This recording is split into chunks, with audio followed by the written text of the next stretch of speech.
Okay, everyone. We came to the 9/11 attack.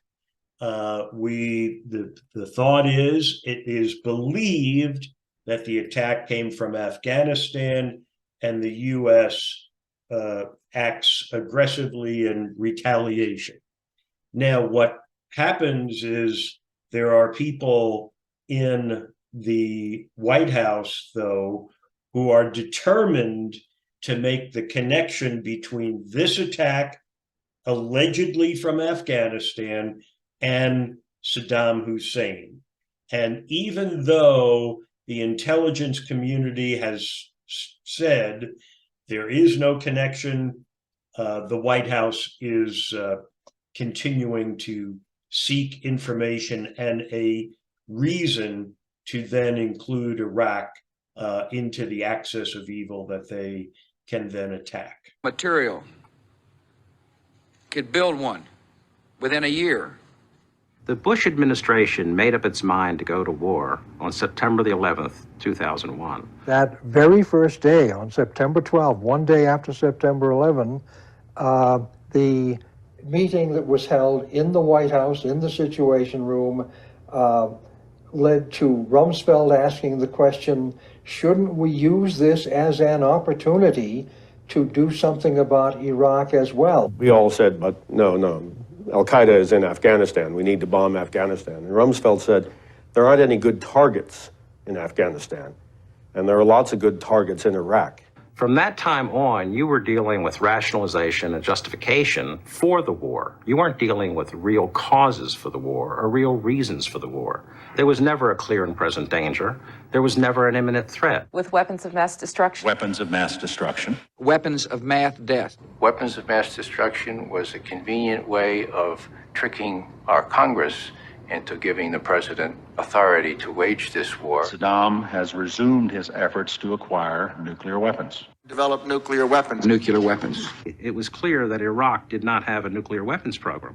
But over and over again, President Bush, Secretary of Defense Rumsfeld, particularly Vice President Cheney, but also National Security Advisor Condi Rice, drummed up the idea of a reconstituted nuclear capability, and particularly the notion that I think has some resonance among the American people of the mushroom cloud. Leaders will use worst-case assessments that point to nuclear weapons to generate political support because they know people fear nuclear weapons so much. The evidence was simply not there. Wolfowitz would be asked to explain, how good is the evidence? Can you tell us more about it? This is in NATO, mind you.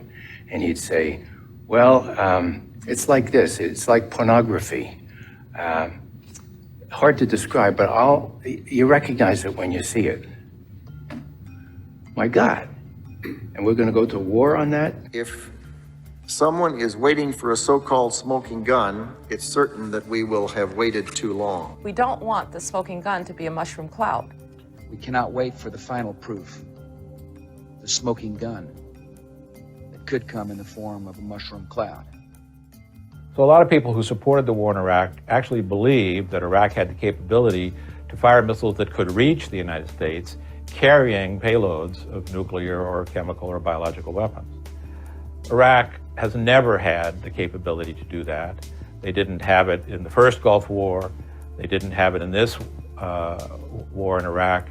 And they don't have it in any way of getting it in the future. What the Bush administration did was try to round up as many people as they could who would make the case for them. What the White House wanted was the CIA to give it talking points to justify this war. It already made up its mind. Massive intervention by people, particularly from Vice President Cheney's office and Vice President Cheney himself in the process. And I think the intelligence analysts found themselves really up against it when they tried to argue that those connections weren't as tight as people were saying. The intelligence director of the Department of Energy simply ordered his experts who had raised questions about the evidence being used on the nuclear end of it to, as the news accounts say, to sit down and shut up so that the DOE would be on board with the overall estimate. They were not given an opportunity to speak because no one wanted to hear what they said. I was in chief of collecting information on Iraq through the mid-90s. I know what we had and what we didn't have, and I'm here to tell you there was no information. I understand that the director himself, George Tenet, is now accompanying the briefer in the morning, and this never happened in the past. In the past, we were trusted, we were senior people, we knew what the score was, and when I hear that George Tenet is going down with the senior briefer, I wonder why. And the very heavy leaning on the Director of Central Intelligence and his staff to produce precisely the language which would allow them to make the statements which they have been making to support the decision to go into Iraq. Well, not only by their physical presence, but by the questions they asked, by the, well, don't you think, sort of things. Well, couldn't it be possible that? They call this data mining, going back over old information, coming with new conclusions. And the overwhelming opinion from the scientists of this government at the Department of Energy and even at the CIA and some of the State Department were arguing against using weapons of mass destruction as a case to go to war. You're talking about the Vice President of the United States, and you're talking about a GS 13 or 14, a mid-level analyst in the Central Intelligence Agency. You're talking about a person who should have career protection for telling it like it is, but who knows that his chief, the director of CIA, is a member of the team, you know? A lot of pressure on that. Shouldn't happen. The whole purpose of the CIA was to leave those people out of Langley. That's why they're not in Washington, they're in Northern Virginia, away from the White House, away from Congress. Leave them alone, ask them what they think, but don't tell them to rethink their positions. Because then you come up with nonsense, like we saw. The administration had decided very early on that Saddam should go, and that in itself is not a bad goal. But of course, everything depends on how you do it, when, how, where, with whom, etc. Preemptive war by its very nature is something that is entirely new to the United States of America and to what we call the old Western Alliance. You go back through history and at the Peace of Westphalia in 1648, a group of nations that had just killed most of each other off decided that this isn't quite the way to do it, and they came up with a set of laws that we've all lived with fairly well since then, which doesn't much allow for preemptive war. Delay in decision and inaction could lead to a massive and sudden horror. It simply makes no sense to wait any longer. Take action before it's too late. We will not wait. I believe it is essential that when we see a threat, we deal with those threats before they become imminent. It's too late if they become imminent. As President Bush has said, time is not on our side. It was a rushed NIE. It was done, I believe, in 3 or 4 weeks, which is really fast for that.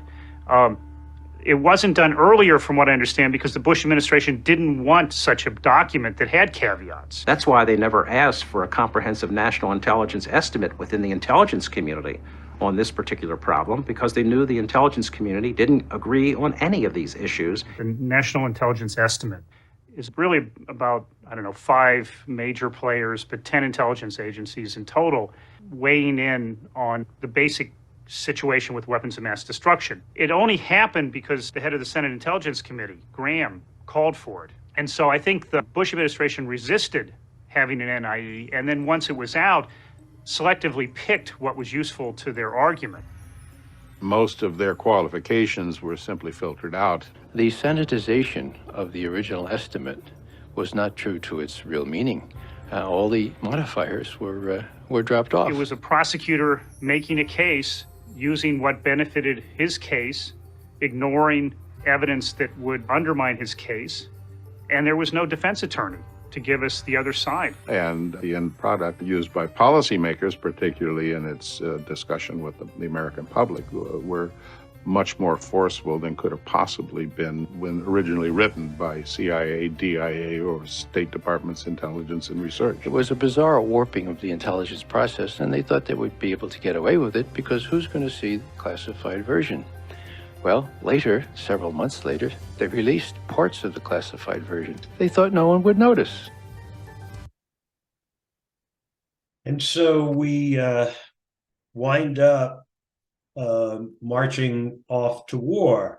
Now, it's important to understand that the intelligence had said there's no connection between Al-Qaeda and Saddam Hussein. There was an indication that Al-Qaeda had approached the Iraqis to see if there might be some joint projects they could work on, but Saddam would have nothing to do with them. As one intelligence person said, Saddam would just as soon kill him, as there would be no way. They were at odds with each other. And, mind you, again, we have ethnic disparities between them, and Saddam was not someone who was going to be open to wanting to give up his autonomy as to what he could do and somehow join with people that he could not control.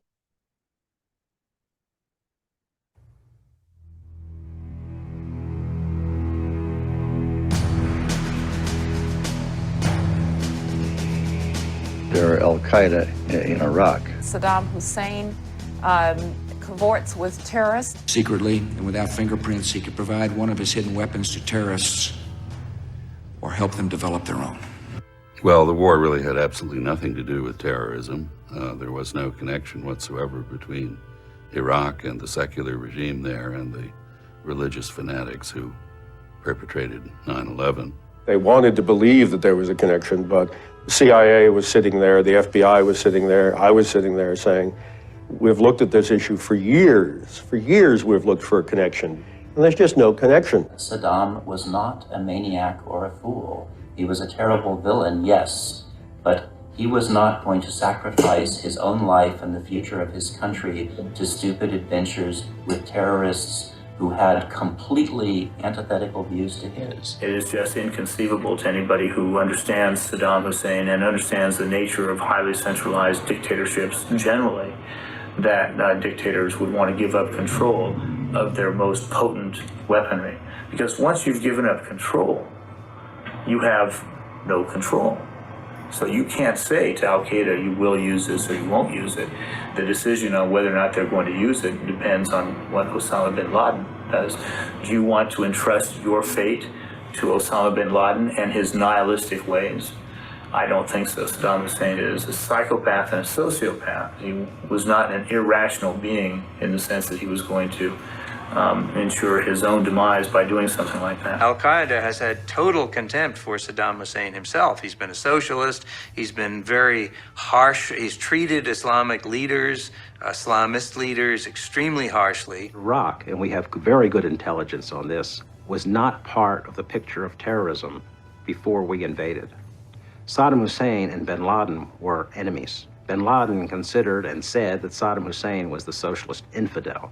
These were very different kinds of individuals competing for power in their own way, and Saddam Hussein made very sure that Al-Qaeda couldn't function. And so we, as though, are determined that we're going to find a connection. And so keep in mind, during the Gulf War, the U.S. bombed Iraq, destroying what had become the highest standard of living in the Middle East. It gutted electric, water, sewer systems, roads. At the end of the Gulf War, Iraq was simply trying to, clean up the mess and get back up on its feet. Mind you, they were in financial trouble due to the war that they had against Iran, 1980 to 1988. The Gulf War follows on its heels. They still haven't been able to, recover what they had expended on that war. And so they're trying to recover. And so people in Iraq are fleeing Iraq because it's not a very pleasant place to live. Think about in our own lives. If suddenly we lose power, we lose water, sewer systems. Think of being in Atlanta in the middle of August and no air conditioning.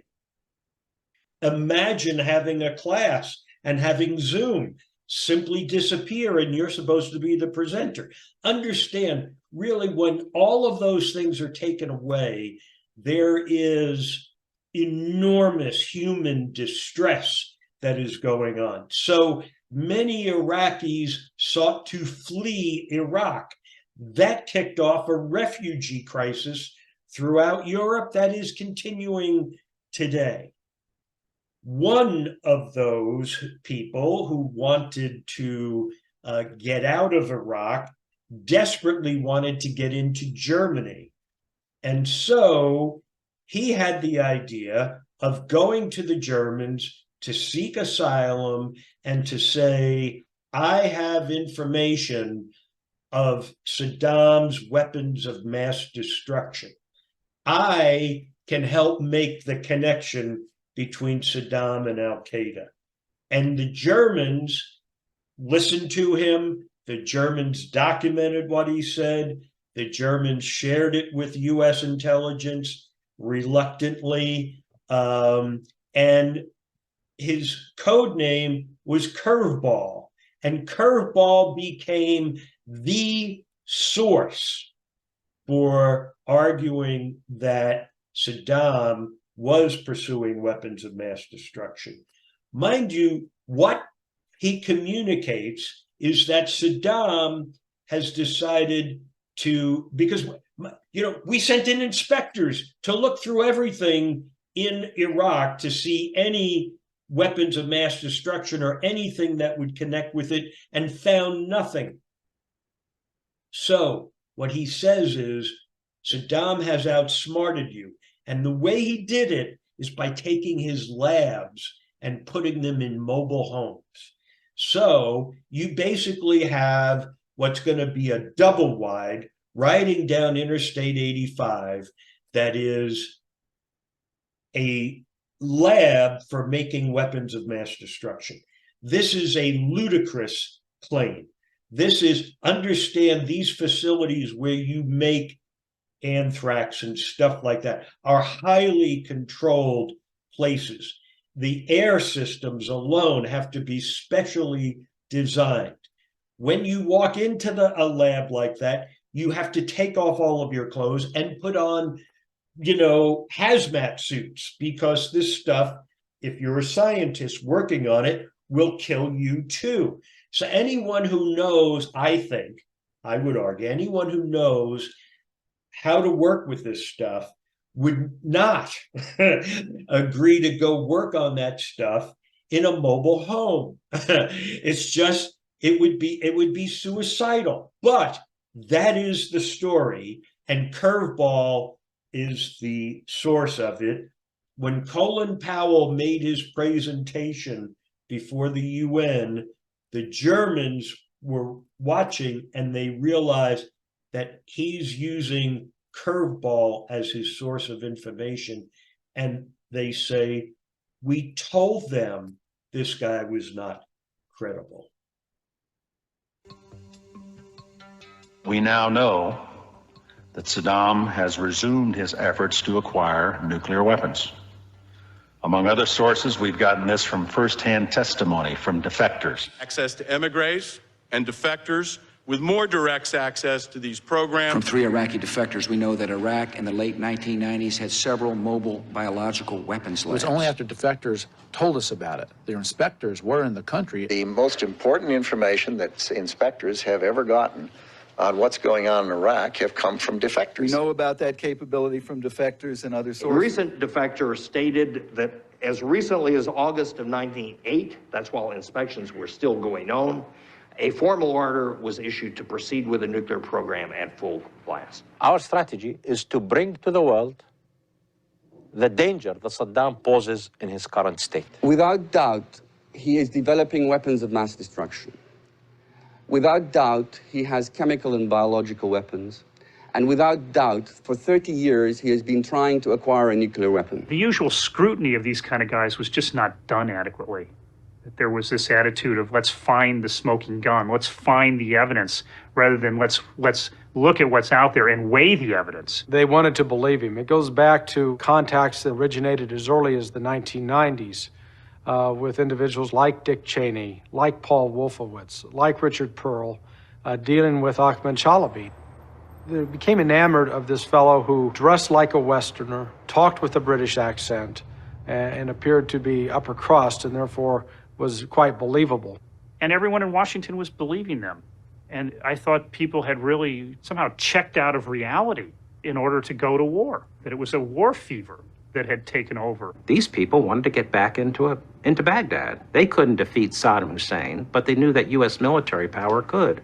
So the worst of these offenders, who would be Ahmad Chalabi, who's been in exile from his own country for 20 to 30 years and is clearly not a hero under any definition of heroism to his own people, sold the Pentagon on the idea that Saddam Hussein did have weapons of mass destruction and he must be stopped. But they were bringing forward individuals who they claimed were either high-level military or scientists with access. They were looking for money, first of all, because Chalabi was paying money. Supplying money shouldn't be a surprise. That's how informants are dealt with in the spy business. But there was no effort to check their bona fides. None. Every checkable piece of that intelligence that has come to public notice has proven to be false, or at least self-serving in the extreme. We had the U.S. Congress approve and appropriate money for the Iraqi National Congress, of no telling how much they were taking off the top for themselves. You get all kinds of people who want a reward and have nothing to offer. And many ended up with Chalabi because they would believe anything bad about Iraq. It was phony evidence. It was based on intelligence we had from Iraqi exiles who wanted this country to attack Iraq so these people could then take over in Baghdad and establish their own regime. We have to go back and examine just the role that defectors played throughout the entire inspection process. If inspections work, then you don't overthrow Saddam Hussein. How does somebody like that, I don't know even how to describe him, get into a position where he's determining U.S. policy? Senior members of the Department of Defense gave him their thumbs up. His information was coming into the White House to people like Dick Cheney through the Office of Special Plans. So it was coming in through an avenue that's not traditional to the intelligence community and wasn't open to being vetted or reviewed.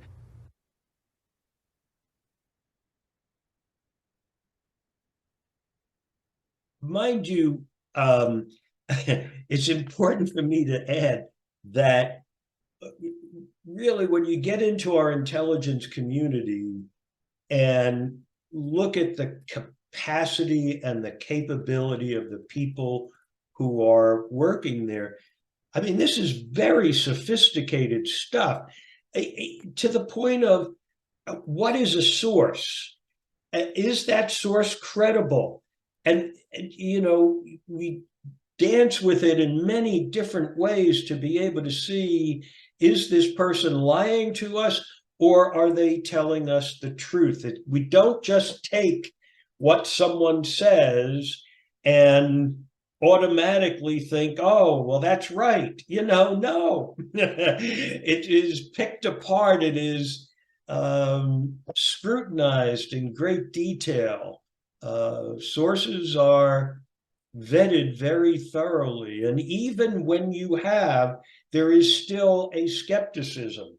So what happened in the CIA is that the senior, experienced, seasoned intelligence people were sort of pushed aside, and people who were new within the agency, who wanted to impress and wanted, you know, to gain respect, they were selected to scrutinize a lot of this information.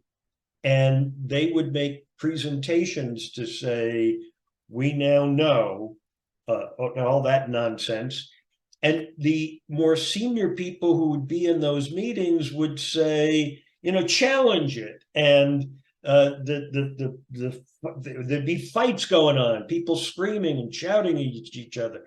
And, you know, you have these younger analysts who say, you know, when they're challenged, how do you know that? Well, we looked it up on the internet and blah, blah, blah. And those more seasoned people would say, that's exactly where your source got that information from going on the internet. So it was very clearly a cherry picking of information to fit a narrative that had already been determined.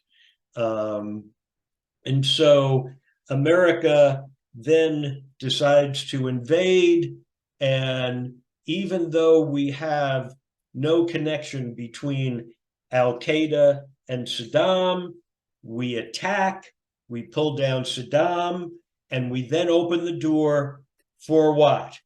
For Al-Qaeda to then create an organization within Iraq to fight back against America.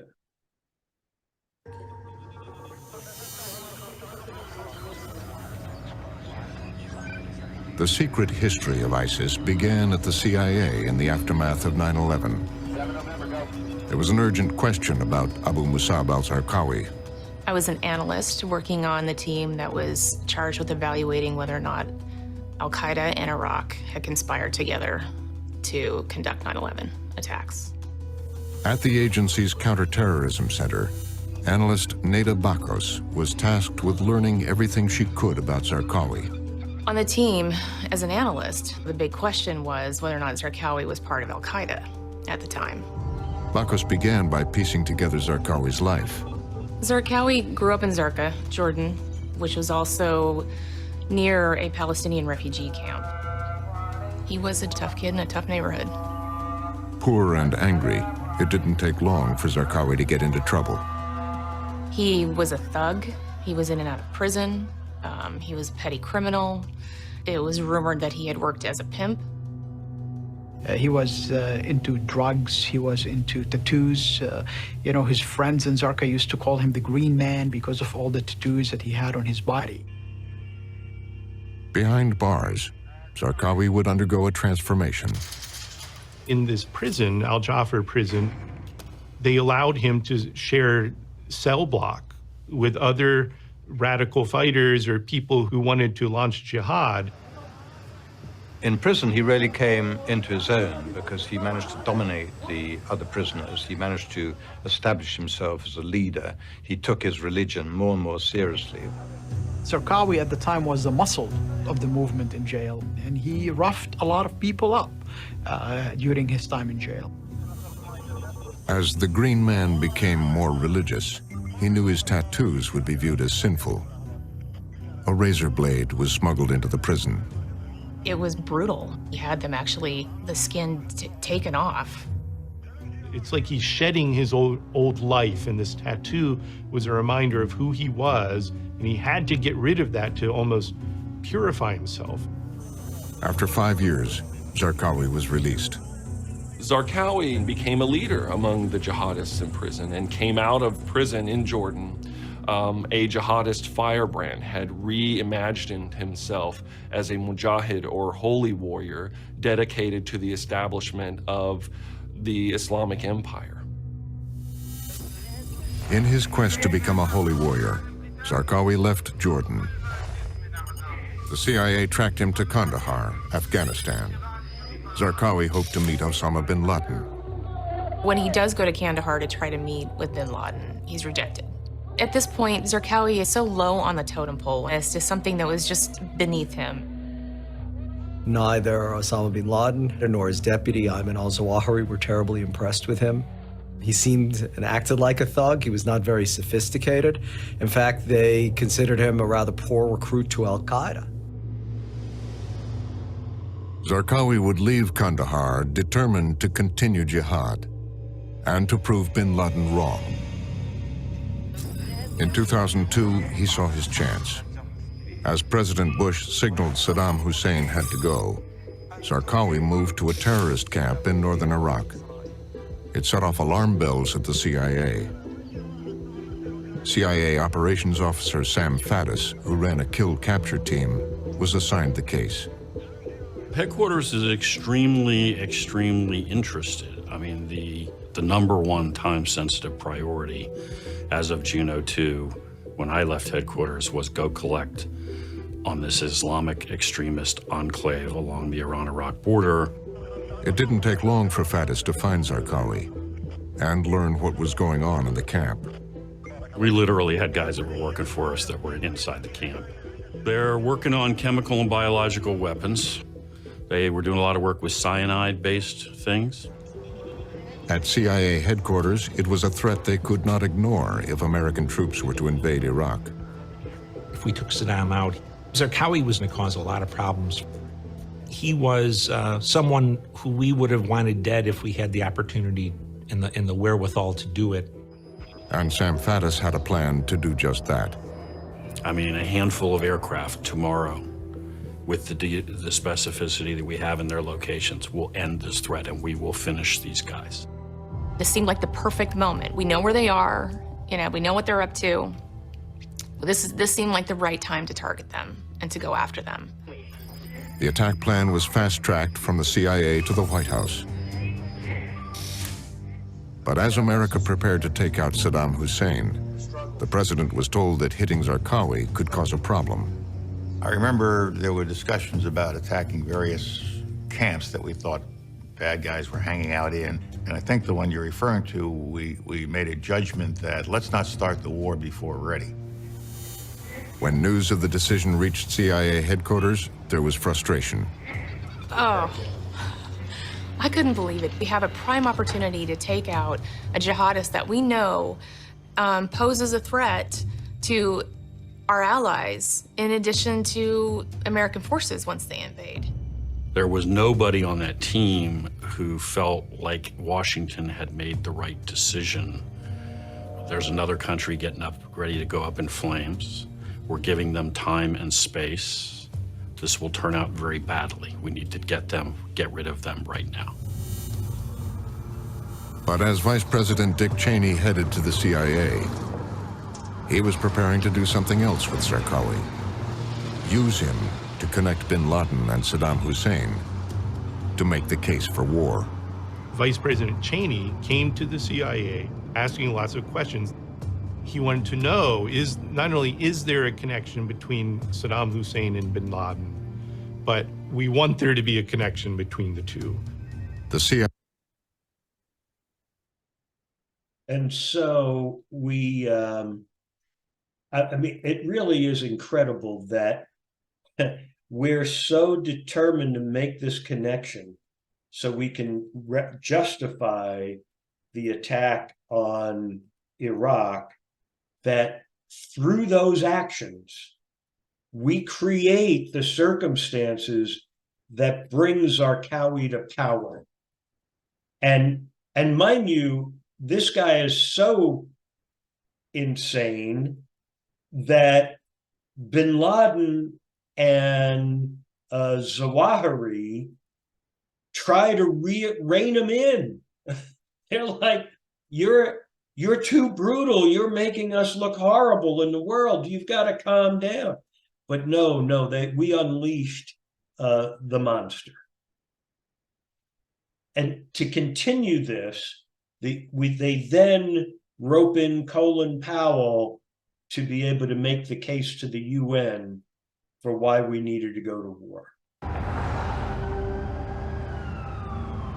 But at the White House, the allegations would not go away. They would appear again as Colin Powell prepared for a speech at the United Nations designed to convince the public to support the war. The speech supposedly had been prepared in the White House and the NSC, but when we were given what had been prepared, it was totally inadequate and we couldn't track anything in it. And when I asked Condi Rice, the National Security Advisor, where did this come from? It turns out the Vice President's office had written it. Powell would turn to the CIA to vet the speech. We had a copy of the speech that was sent over from the White House that Powell was preparing, and one of our senior analysts was working on it, editing, working on the language to ensure that it reflected our analysis. The speech that will be heard round the world at the Security Council. Powell will try to make the link between Iraq and al-Qaeda. Secretary of State Colin Just days later, Powell arrived at the United Nations. We have come to another critical moment on the way to a new war with Iraq. Walking into that room is always a daunting experience, but I had been there before. And we had projectors and all sorts of technology to help us make the case. this chamber at the United Nations today, the Secretary of State. There in the center of attention, Secretary of State Colin Powell and George Tenet, the director of the CIA. I think he was very nervous. Powell doesn't like to read speeches. He likes to have a few note cards and then do his Powell thing. But this one, he read from the text, every word. My purpose today is to provide you with additional information. At the Counterterrorism Center, Bakos was watching carefully to see what Powell would say about Zarqawi, bin Laden, and Saddam Hussein. We're sitting in our room at CTC watching the television with a copy of the speech in our hand. What I want to bring to your attention today is the potentially much more sinister nexus between Iraq and the al-Qaeda terrorist network. When he got to our portion, it went off our script fairly quickly. And we were looking around at each other saying, well, where is he at? Where's he at? We're flipping through pages. And so, right away we could tell that this wasn't reflecting the language that we had used. A nexus that Powell used Zarqawi to make the connection between bin Laden and Saddam Hussein. Iraq today harbors a deadly terrorist network headed by Abu Musab al-Zarqawi, an associate and collaborator of Osama bin Laden and his al-Qaeda lieutenants. I drew conclusions and language we would not use. So we were very, very, very careful about describing the relationship as we saw it, and it seemed to overinflate and not reflect our analysis. How did that happen, Nita? Within the process of how it went, where it went back to the White House and who worked on it after that, I don't know how it was changed or by who. Powell now says the speech was approved by CIA Chief George Tenet, but he doesn't remember the details about Zarqawi. I don't remember. Zarqawi was not anything uppermost in my mind. It was not a significant part of the speech for me. It was almost a passing reference. But it was more than a passing reference. 7 minutes of Powell's speech were devoted to Zarqawi. His name is mentioned 21 times. Powell transformed Abu Musab al-Zarqawi in the eyes of the world. From his terrorist network in Iraq, Zarqawi can direct his network in the Middle East and beyond. I can't even imagine what that did for Zarqawi's ego. To be, here he is, his name is spoken at the UN. Now he's showing bin Laden and al-Qaeda who he really is, right? He's become this iconic person without ever really doing anything. In the days that followed the speech, Zarqawi disappeared. I don't know how Colin Powell could sit there with a straight face and say Zarqawi was not a big deal. I don't even recall talking about it. I mean, this is very important in making the link between al-Qaeda, who allegedly attacked the World Trade Center, and Iraq. And so after making that case, America went to war.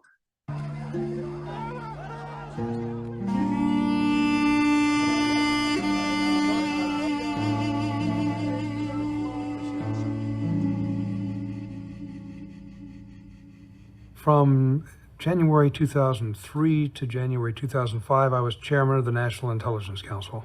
We produced the first national estimate on the state of the insurgency in Iraq.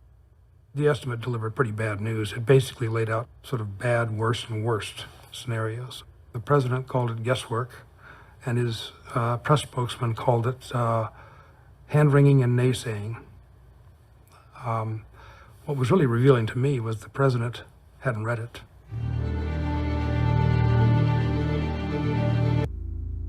A month after September 11th, the United States entered Afghanistan in search of al-Qaeda and Osama bin Laden. But even before the Afghan war, several senior administration officials were looking at another target, one that had nothing to do with the 9/11 attacks. The regime aids and protects terrorists, including members of al-Qaeda. We continue to watch Iraq's involvement in terrorist activities. What I want to bring to your attention today is the potentially much more sinister nexus between Iraq and the al-Qaeda terrorist network. We don't want the smoking gun to be a mushroom cloud. Iraq has drones, and they're going to take these drones and they're going to put them on these ships, and they're going to arm the drones with chemical, biological weapons, and they're going to fly these drones off the ships and attack the east coast of the United States. This is absolute fantasy land. These people were, I don't know what they were smoking, but it must have been very good. George W. Bush's foreign policy inner circle, Cheney, Rumsfeld, and Wolfowitz, set the administration on course for war with Iraq. Condoleezza Rice sided with them. Colin Powell and Richard Armitage, the only senior officials with combat experience, expressed concerns privately, but supported the administration in public.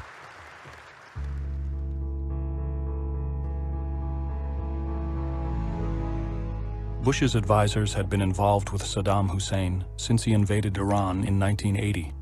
In a brutal war that killed nearly 1 million people, Iraq used chemical weapons against both the Iranian military and innocent civilians.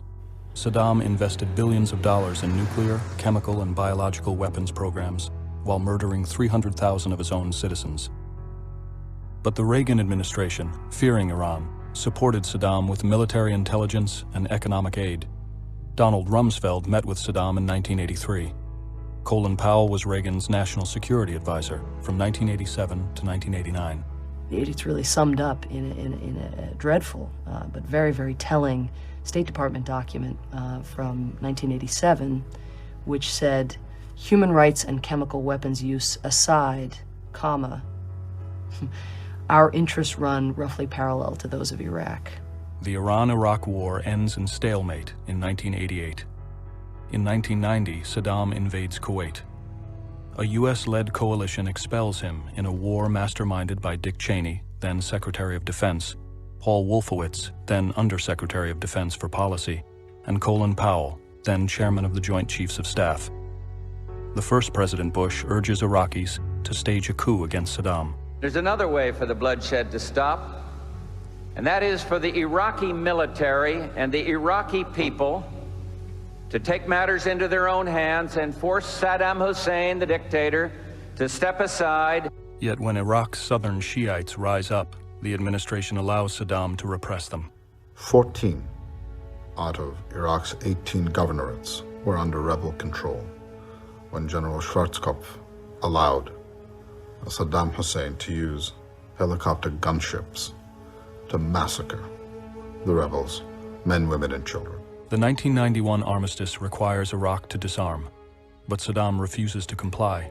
As a result, Iraq's economy crumbles under a UN embargo instituted in 1993 and continued by the Clinton administration.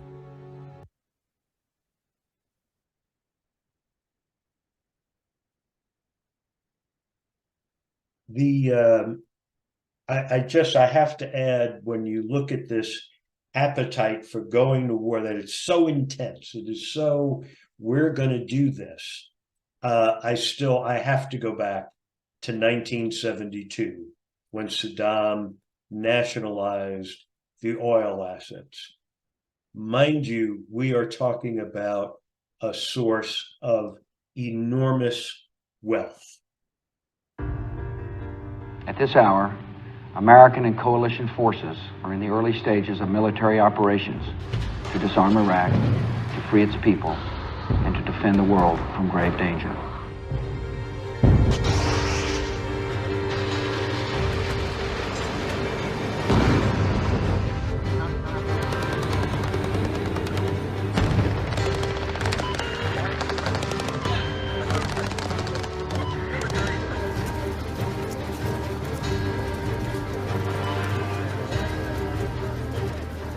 I joined the Marines because I think I've always just felt it's a really important job, and I didn't feel like I'd be content with myself going through life knowing that other people had fought for my freedom. I joined the Army to support my country, and I just thought it was a good thing to do, you know.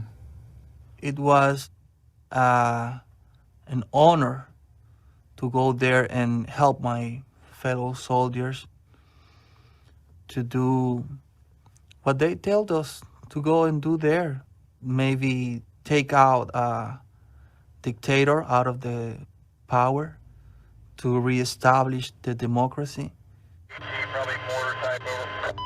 I just was waiting for the war to happen because it was the only ray of hope I had to look for. And when it happened, I was excited that things will move slowly, but towards better circumstances. Thank you, Mr. Boyd. What? We very like Mr. Boyd. No, Saddam. Yes, Boyd. No, Saddam. Yes, Boyd. يا ناس لا تعرفون هذا سوى بالعالم. سوى بالعراق. It was just a confusing, loud, noisy, scary, hopeful place, all kind of wrapped up together. I would see kids with ski caps on that said FBI across it, and they would be giving me the big thumbs up. And then I would have other young men who were probably Fedayeen in civilian clothes giving me very hard stares and you know, kind of sizing me up and always kind of looking at the license plate of the car. The Iraqis were waiting to see what this was going to bring them. The presence of the Americans had not been rejected yet by the Iraqis. No, Saddam! No, Saddam! I've seen people welcoming the coalition troops because we thought everything is planned, everything is prepared. There you go. During World War II, the United States started planning the occupation of Germany 2 years in advance. But the Bush administration didn't create the organization that would manage the occupation of Iraq until 60 days before the invasion.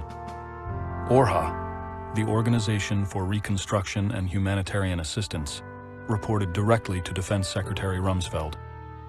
I got a call from the Office of Secretary of Defense in late January, and they would like for me to handle humanitarian affairs, reconstruction. Retired Army General Jay Garner was appointed to run ORHA. In the first Gulf War, he had commanded 22,000 soldiers responsible for humanitarian operations in the Kurdish zone of northern Iraq. This time, he would be running the entire country. Did you think that you were prepared to run Iraq? I didn't think we were ever prepared. I mean, a task of that magnitude probably takes years to prepare, but of course nobody had years. I got a phone call on my cell phone from someone at the State Department telling me that Rich Armitage was looking for me and wanted me back in Washington right now. Ambassador Barbara Bodine was placed in charge of Baghdad only 3 weeks before the war. She was a career Foreign Service officer who had served in Yemen, Iraq, and had been a hostage in Kuwait for 5 months after Saddam's invasion in 1990. She was one of the few State Department Mideast experts that the Pentagon allowed into Iraq.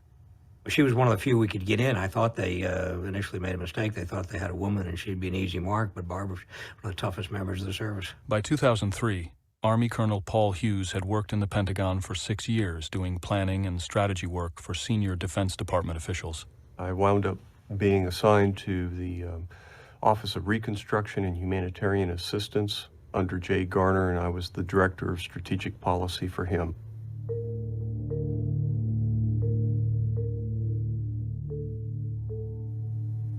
We were given a suite of offices that had been unoccupied for a couple of years, had no computers in it. You have people showing up daily asking, where do I sit? They had no staff. I had no personnel. I had nothing from either a senior deputy down to a secretary. There was only one meeting at the National Defense University, and it was I think the consensus opinion of the people who went to that meeting with whom I spoke afterwards, that, hey, this is crazy. That was our first meeting, and we're not given a whole lot of confidence by that first meeting because essentially we didn't do anything except meet each other. It was completely unstructured. There were no plans, and there truly were no plans. On the 16th of March, ORHA flew out to Kuwait City. We had 167 people that flew with us, 167 people that were to essentially become the government of a country of 25 million. Whoa! After the fall of Baghdad, we had no idea what really was going to happen, and there certainly didn't seem to be much of a plan. What we're generally being told is that we'd be getting back on the ships, within a month or two of essentially conquering Iraq.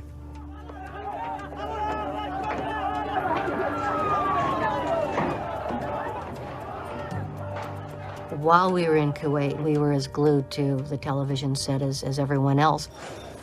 There was the realization that there was absolute lawlessness and chaos going on in Iraq.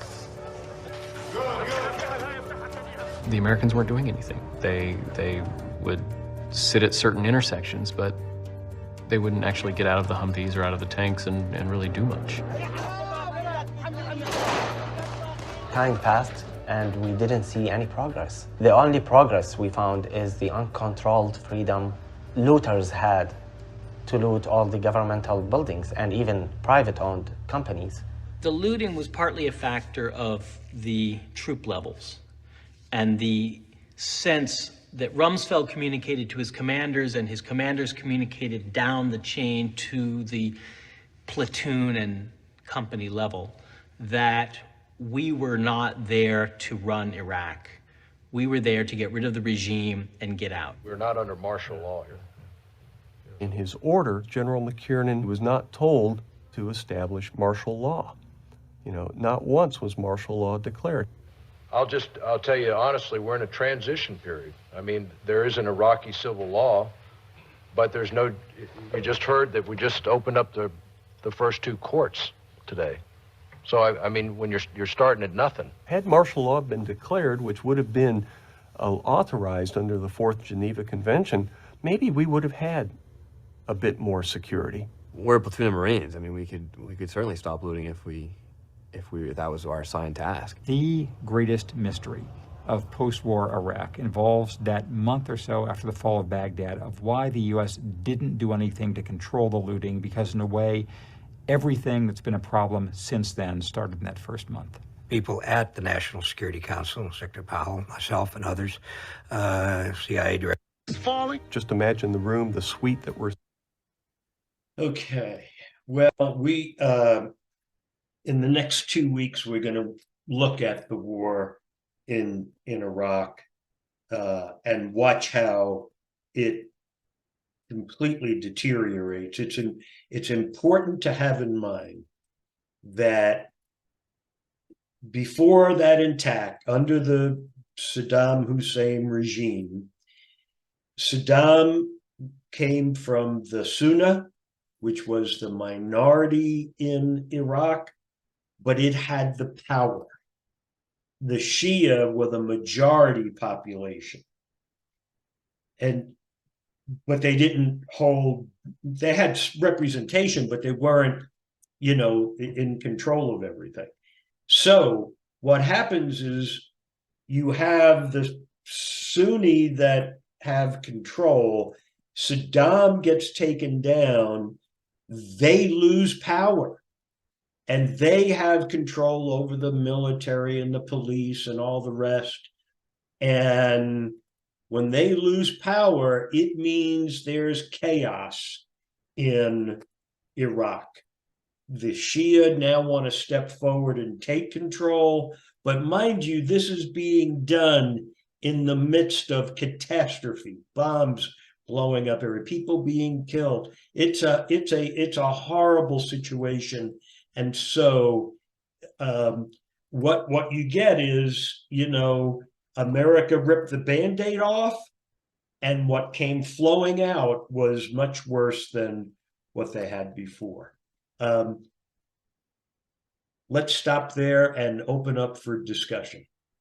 And everybody just ask one brief question and let everybody speak.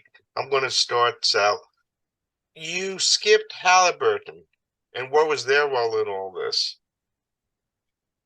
Well, I didn't skip them. I just didn't get to, all the details of it. But, Halliburton is a contractor. We're going to hear more about contractors in the next couple of weeks as we look at what happens during the war. And what you get is Iraq becomes an experiment in the ideology of privatization. And so we privatize a lot of the military operations, and things suddenly are costing multiple times what they should have cost. And so companies are going to get a windfall out of the Iraq attack. But that we'll look at some of that in the weeks ahead. And yeah, no, you know, what you have is you have people who are in charge of the Department of Defense, heavy influence over the president, and they come without any of the background and expertise that you would need to have an invasion and have no plan for what you're going to do, and to say, we're just going to remove the regime and then we're going to leave, is it's just so foolish. It's hard to find the words. Yeah. Leonard, if you can unmute. Leonard? Len Sussman, I think you're there. Okay, can you hear me? Yes. I ran across an article published by CNN. The author was John King, who's still around, on September 27, 2002. And one of the interesting things that he cited in the article a few times was that the second Bush repeatedly said, and in a speech to the United Nations, that Saddam Hussein tried to kill his father. And I think that this was one of the strongest vectors for the whole equation and ended up with the war. The alleged, I'll read you a quick sentence from the article. The alleged assassination attempt came when former President Bush visited Kuwait during the Clinton administration. The former President Bush had orchestrated the U.S.-led coalition that pushed the Iraqi army away from Kuwait in the Persian Gulf. And in the second Bush's speech to the UN, he claimed that Saddam Hussein tried to kill his dad. I think that this was always in the back of his mind as this whole adventure was pursued. Interesting. Yeah, no, I think there was certainly that was a factor that predisposed Bush to want to express antagonism towards Saddam. And when people were bringing information to say these guys are connected with 9/11, he was primed for accepting that. And so, no, yeah, I think it does play a part. Sure. Yeah. I was wondering, with all I can understand the chaos in Iraq. And certainly that's the issue coming up in Gaza. But was there the amount of looting in Germany, Vietnam, Korea when we left? I realize Vietnam and Korea were just split, but South Korea and South Vietnam were new countries. So what about the looting and stuff? Yeah, I mean, it's, you know, whenever you, you remove, the argument against some of the libertarians is that we got to get rid of everything, and people are talking about defunding the FBI and all that. Invariably, whenever you remove law enforcement, there is going to be a percentage of the population, not necessarily a majority, but they are going to, so it's a free-for-all. It is just go get stuff. And for what happens is you kind of get this crowd mentality. Once a group of people are doing it, others join in. Who might not ordinarily do that. I think it follows very similar patterns as to, what's happened in other places. Whenever law enforcement is neutered and there's chaos, people are going to go and loot. And what you had is, once they removed Saddam and they said to all military and police, you're done. You don't have to work it. You don't have a job anymore. Right, I understand that. But how did the police or whomever control it, or did they control it after World War II, after Vietnam, and after Korea? I saw this chaos. I understand crowd mentality. I just didn't know if it happened in other areas, in other wars. Yeah, I would suggest that it does, and I think it's kind of common. Yeah. Now, when you look at World War II, it depends on where you are because there was so much destruction. There was nothing to go and loot. True.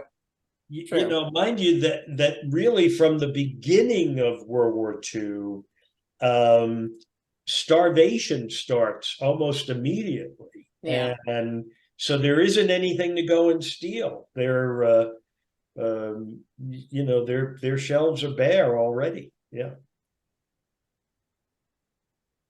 When we left Vietnam, did it happen there in Well, South Vietnam, or did they have a quasi-government with police that would stay? Well, yeah, what you have going on with Vietnam is when the communists are victorious, they are also taking over control and putting, troops on the streets. So it becomes not really feasible to start looting.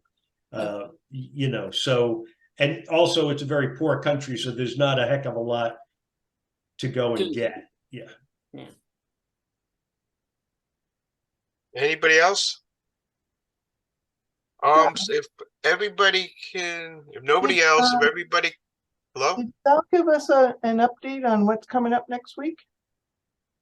Well, yeah, we're gonna talk more about the fighting in Iraq, and so it'll get more expansive because what's going to happen is all that. Understand, this is the cradle of empires.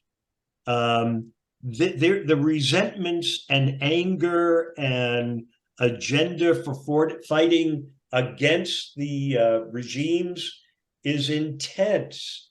It's not something that just grew up in the past 100 years. It's been there for thousands of years.